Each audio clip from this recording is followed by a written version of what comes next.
नमस्कार। मैं हूं प्रभात गोप, आपका दोस्त। मैं आज आपके सामने लेकर आया हूं पिजन कंपनी का इंडक्शन कुकटॉप, जो कि एरर 3 का प्रॉब्लम है। सबसे पहले आपसे निवेदन करना चाहता हूं कि अगर आप मेरे चैनल पर नए हैं तो मेरे चैनल को सब्सक्राइब करें, बेल आइकन को दाबें एवं शेयर करें, ताकि मैं आगे से आगे अच्छी वीडियो बना सकूं। तो सबसे पहले आप देख रहे हैं स्क्रीन पे एरर 3 आ रही है, जो कि एरर 3 प्रॉब्लम आ रही है, जिसका सल्यूशन मैं आपके पास सामने लेके आया हूं। इसको सबसे पहले क्या करते हैं कि इस प्रॉब्लम में सबसे पहले सेंसर, जो कि इसमें दो सेंसर लगे हुए हैं, एक मेन सेंसर जो कि सेंटर में और एक साइड सेंसर जो कि साइड में लगे हुए हैं, जो कि बर्तन को सेंस करके हीटिंग कोयल को सिग्नल पहुंचाते हैं और वो हीटिंग के ज़रिए में बर्तन को हीट करके खाना पकाना शुरू करता है। तो एरर 3 में सबसे पहले हम क्या करते हैं कि जहाँ पर सेंसर के सॉकेट होते हैं, तो यहाँ पर दो सॉकेट हैं, एक साइड सेंसर एक मेन सेंसर। तो दोनों सॉकेट में हम बारी बारी से ये 20 वोल्ट के रेंज में रख के नापेंगे, तो ये 4.93 वोल्ट दिखला रहा है, जो कि सही है, लगभग 5 वोल्ट। ठीक है। अब ये साइड सेंसर पे हम लोग चेक कर लिए। अब क्या करेंगे कि मेन जो सेंसर है उसके सॉकेट पे चेक करते हैं। तो देखिए इसमें भी आप सेम वोल्टेज ही मिल रहा है। तो अब क्या करेंगे, तो अब हम जो मेन सेंसर है और साइड सेंसर, सबसे पहले इसको हम कंटिन्यूटी से लीड के ज़रिए नाप लेते हैं। तो 2000 के रेजिस्टेंस के रेंज में रख के जो मल्टीमीटर है उसके लीड्स को इसके दोनों सिरों पे रखेंगे बारी बारी से, तो ये हमें रीडिंग बतलाएगा। अगर एक तरफ से लगाने के बाद नहीं बतला रहा तो इसको हम आपस में चेंज कर देंगे, पलट देंगे, और पलट देने के बाद में फिर मीटर के डिस्प्ले पे देखेंगे कि ओम्स वैल्यू क्या रीड कर रहा है। तो चलिए मीटर के डिस्प्ले पे जाते हैं। तो मीटर के डिस्प्ले पे हमें 79 के रेजिस्टेंस शो कर रहा है। अगर 72 से लेके 80 तक के तक अगर शो करता है तो समझ लीजिए कि सेंसर सही है। तो हमने पहले मेन सेंसर को रेजिस्टेंस को चेक किया, अभी साइड सेंसर को चेक करते हैं, इसमें 80 के दिखला रहा, तो ये भी बिल्कुल सही है। तो अब आगे क्या, अब आगे में हम क्या चेक कर सकते हैं जिसे इस बीमारी को दूर किया जा सकता है। तो चलिए इससे आगे बढ़ने की कोशिश करते हैं और प्रयास करते हैं कि इसमें क्या और कमी है जिसे हम दूर करके इस एरर 3 के सल्यूशन को ठीक कर सकते हैं। तो मेरे पास एक सेंसर और पड़ा हुआ है, मैं उसको लगा के आपको दिखलाता हूँ कि अगर सेंसर बदल दिया जाए तो क्या इसमें एरर 3 का सल्यूशन हो पाता है या नहीं होता है। तो इसके लिए सबसे पहले सेंसर लगा के हमें चेक करना पड़ेगा। तो चलिए सेंटर वाले सेंसर के सॉकेट को लगा लेते हैं और ये साइड में जो सेंसर लगल है इसके भी सॉकेट को हम लगा लेते हैं। अब क्या करेंगे कि ऊपर का जो टॉप ग्लास है उसको फिट कर लेते हैं और मेन लाइन को लगा के चेक कर लेते हैं। तो चलिए देखते हैं कि हमें रिज़ल्ट क्या मिलता है। तो चलिए इसको भी हम फिट कर लेते हैं। तो देख लीजिए इस पे एरर 3 ही शो कर रहा है ऑन करने के बाद में। तो एरर 3 पहले भी थी, अभी भी है। तो सेंसर बदलने के बाद इसका हमें कोई फ़ायदा नहीं मिला है। तो क्या करेंगे, फिर लाइन हम ओपन कर देंगे और ढक्कन को ओपन करके मदरबोर्ड को पहले दूसरी तरफ पलट लेते हैं। तो ये वोल्टेज की समस्या होती है, जो कि आईसी में पल्स वोल्टेज पहुंचाने वाले जो रेजिस्टेंस होते हैं उसमें क्या होता है कि हाई वोल्टेज का सिग्नल पहुंचाने लगता है, प्राप्त होने लगता है इसी को। तो जिससे ये क्या करता है कि डिस्प्ले पे एरर 3 का सिग्नल दिखलाता है, और जिससे कि हीटिंग कोयल ऑन नहीं हो पाती है। तो सबसे पहले क्या करेंगे कि 300 के का रेजिस्टेंस एक लगा हुआ है जो कि मेन लाइन के इनपुट में है, और सीरीज होके उससे आगे 480 के का एक रेजिस्टेंस लगा हुआ है, और उसके बाद एक सीरीज 10 ओम्स का है जो कि सीधे आईसी के पिन नंबर में पहुंचती है।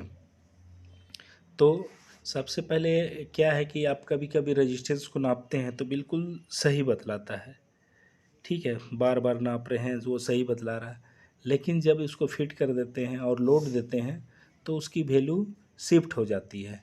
शिफ्ट होने से क्या होता है कि जितना उसको वोल्टेज पहुंचाना चाहिए, जितना कम करना चाहिए, जितना ज़्यादा करना चाहिए, उसमें वह असफल हो जाता है।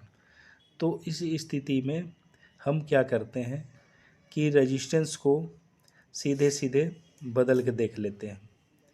तो देखिए ये इनपुट लाइन है, यहाँ से सीरीज होके इस पे गई है, यहाँ से फिर सीरीज होके आपके आगे के लाइन पे चली गई है, और फिर वहाँ से 10 ओम से सीरीज होके आईसी के पल्स वोल्टेज में चली गई है।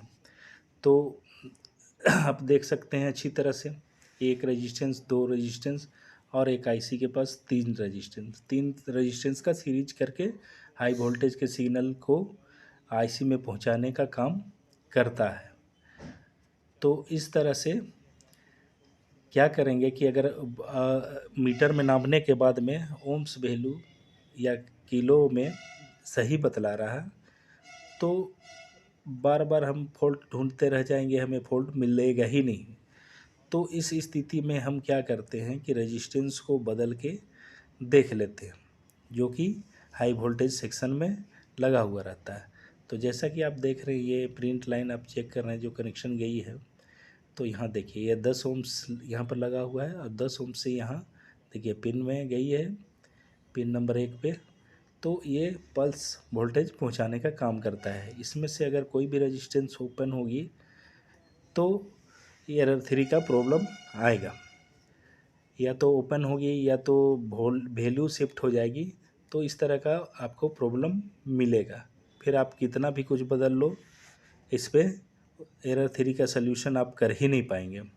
तो इसके लिए सबसे पहले हम क्या करते हैं कि उस रेजिस्टेंस 480 के उसको रिप्लेस करके देखते हैं, और उसके बाद जब रिप्लेस करेंगे उसके बाद इसको हम देखेंगे कि इसमें कुछ सुधार आया या नहीं आया।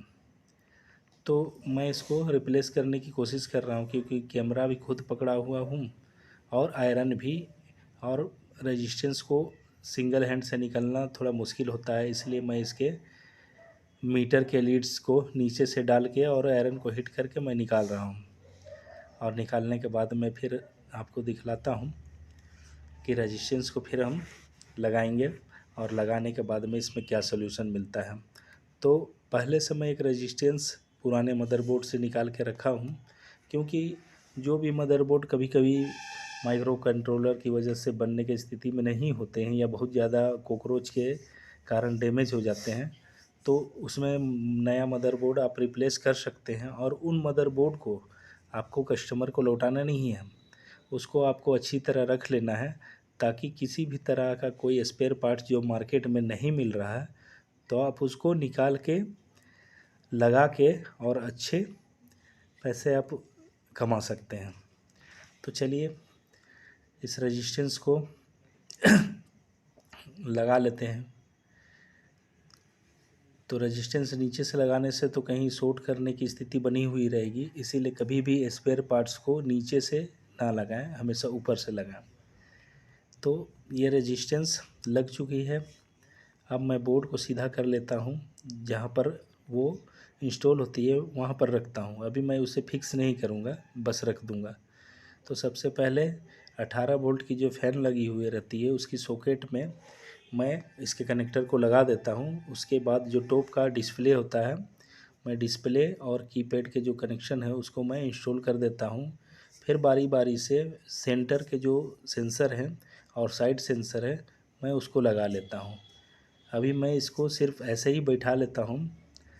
उसके बाद मैं ऊपर के टॉप ग्लास जो है जिसमें कीपैड वगैरह टच पैड लगे हुए हैं मैं उनको फिट कर लेता हूँ।